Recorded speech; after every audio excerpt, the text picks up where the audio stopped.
বাঙালি খানায় সবাইকে স্বাগত জানাই। আপনারা তো অনেকভাবে মাছের মাথা দিয়ে বাঁধাকপি রান্না করে খেয়েছেন। একবার আমার মতন করে সহজ পদ্ধতিতে আপনিও শিখে নিতে পারবেন ছোট ছোট টিপস সহ।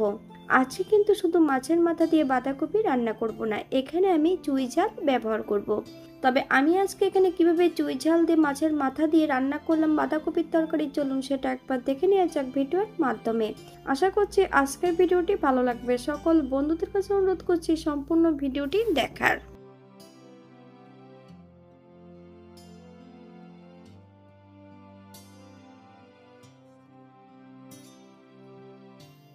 আগের থেকে এখানে একটা ছোট বাঁধাকপি বড় বড় টুকরো করে কেটে নিয়েছি। আপনারা এর থেকে ছোট বড় টুকরো করে কেটে নিতে পারেন, তবে কাটার পর বেশ ভালো করে ধুয়ে জল ঝরিয়ে রেখেছি।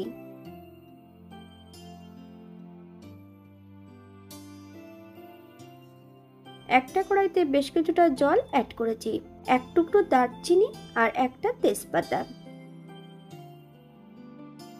সম্পূর্ণ কেটে রাখা বাঁধাকপিগুলো অ্যাড করে দেব।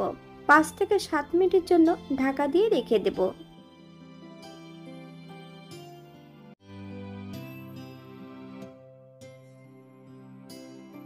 অপর দিক থেকে বেশ কিছুটা মশলা বেটে নেব। আদা, জিরে, ধনে, শুকনো লঙ্কা, দারচিনি, এলাচ, লং। তবে আমি এখানে ধনে গুঁড়োটা নিয়েছি, আপনারা এখানে গোটা ধনেও নিতে পারেন।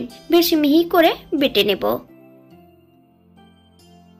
সম্পূর্ণ বাঁধাকপিগুলো ভাপিয়ে নিয়েছি, বেশ ভালো করে জল ঝরিয়ে রেখেছি। আপনারা এর থেকে কম বেশি ভাপিয়ে নিতে পারেন। একটা কড়াইতে বেশ কিছুটা সরষের তেল অ্যাড করেছি। তেল গরম হওয়া পর্যন্ত অপেক্ষা করতে হবে। আগের থেকে এখানে মাছের মাথা এবং আলুতে লবণ হলুদ লাগিয়ে রেখেছি। এক এক করে সম্পূর্ণ তেলের মধ্যে অ্যাড করে দেব। উল্টিয়ে পাল্টিয়ে বেশ ভালো করে ভেজে নেব। এই পর্যায়ে তেল থেকে সম্পূর্ণ মাছের মাথা এবং আলুগুলো তুলে নেব। আপনারা এর থেকে কম বেশি ভেজে নিতে পারেন। একই তেলে রান্না করব। ফোড়নে রেখেছি সাদা জিরে। ফোড়ন থেকে সুগন্ধ বেরোলে মিডিয়াম সাইজের একটা পেঁয়াজ বেশ সরু সরু করে কেটে নিয়েছি। সম্পূর্ণ পেঁয়াজটা অ্যাড করতে হবে। 3 থেকে 4 কোয়া রসুন থেতো করে অ্যাড করেছি। আপনারা যদি পছন্দ করেন তাহলে পরিমাণে বাড়িয়ে দিতে পারেন। পেঁয়াজ রসুন থেকে যতক্ষণ কাঁচা গন্ধ ছাড়বে ততক্ষণ বেশ ভালো করে ভেজে নিতে হবে।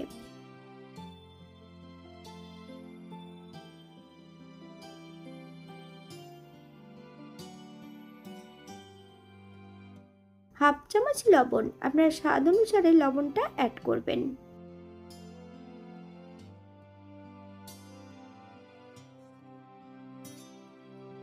বেশ কিছুটা টমেটো অ্যাড করব। আপনারা যদি পছন্দ করেন তাহলে পরিমাণে বাড়িয়ে দিতে পারেন। 4 থেকে 5টা কাঁচা লঙ্কা ফালি দিয়ে নিয়েছি, সম্পূর্ণ কাঁচা লঙ্কাটা অ্যাড করব।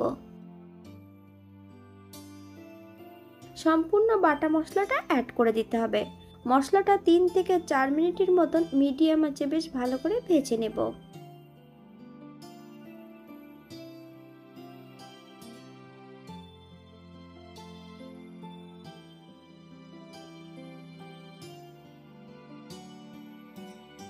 হাফ চামচ হলুদের গুঁড়ো, 2 টুকরো চুই ঝাল। আপনারা যদি পছন্দ করেন তাহলে পরিমাণে বাড়িয়ে দিতে পারেন।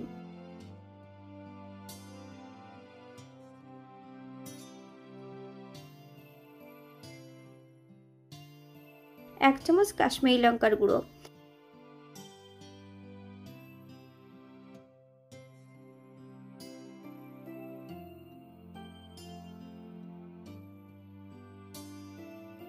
মশলাটা বেশ ভালো করে ভেজে নিয়েছি। এই পর্যায়ে অ্যাড করব মশলা ধোয়া বাটি থেকে সামান্য একটু জল। মশলাটা বেশ ভালো করে কষিয়ে নিতে হবে, অথবা মশলা থেকে যতক্ষণ তেল না ছাড়ছে ততক্ষণ বেশ মশলাটা ভালো করে কষিয়ে নেব।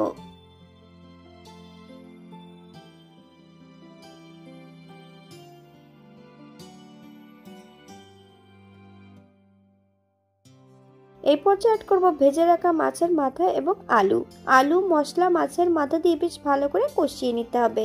আপনারা একবার স্ক্রিনের দিকে ফলো করবেন।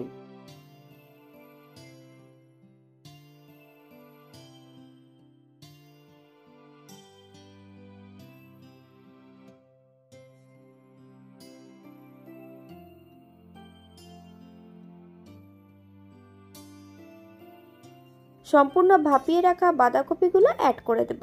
গ্যাসের ফ্লেমটা হাইতে রেখে বেশ ভালো করে কষিয়ে নিতে হবে।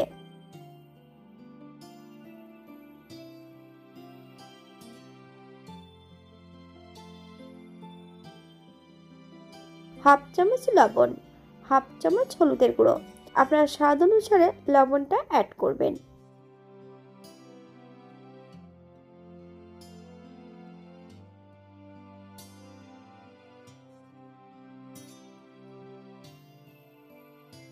বাঙালি রান্না ঘরোয়া উপকরণ দিয়ে আপনাদের যদি রান্নাগুলো পছন্দ হয় তাহলে চ্যানেলটি সাবস্ক্রাইব করে দিয়ে পাশে থাকবেন।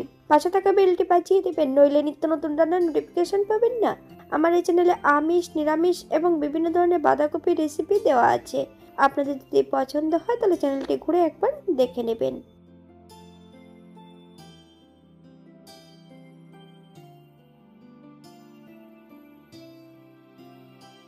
গ্যাসের ফ্লেমটা মিডিয়ামে রেখে 4 থেকে 5 মিনিটের জন্য ঢাকা দিয়ে রেখে দেব, যাতে সবজিটা সেদ্ধ হয়ে যায়। 5 মিনিট পর এই পর্যায়ে একবার চেক করে নিতে হবে যে সবজিটা সেদ্ধ হয়েছে কিনা। আমি কিন্তু বাঁধাকপিটা রান্না করেছি জল ছাড়া।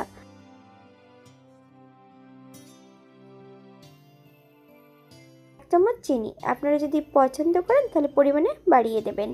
তবে চিনি অ্যাড করার পর বেশ কিছু সময় মিডিয়াম আঁচে রান্না করে নিতে হবে।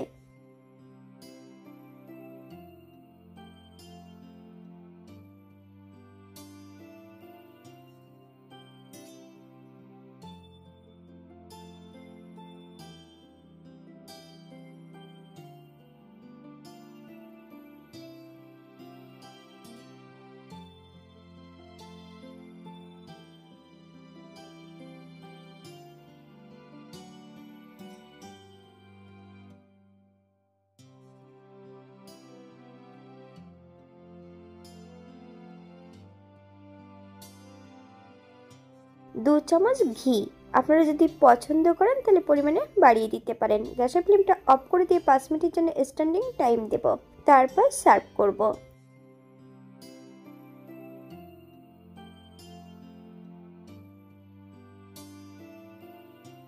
এটা দেখতে যেমন ভারী সুন্দর হয়েছিল, এটা গরম ভাতে, রুটি, পরোটা, লুচি সবকিছুর সঙ্গে অসম্ভব ভালো লাগবে। আপনারা বাড়িতে একবার একই পদ্ধতিতে বানিয়ে নেবেন।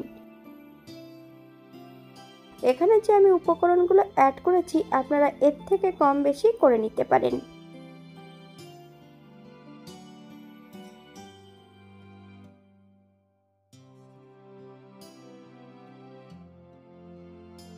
আজকের ভিডিওটি এই পর্যন্ত। সবাই সুস্থ থাকবেন, ভালো থাকবেন। অন্যদিন নতুন রেসিপি নিয়ে আপনাদের সামনে আবার আমি হাজির হব। নতুন ও পুরনো সকল বন্ধুদের অসংখ্য ধন্যবাদ ভিডিওটি দেখার জন্য।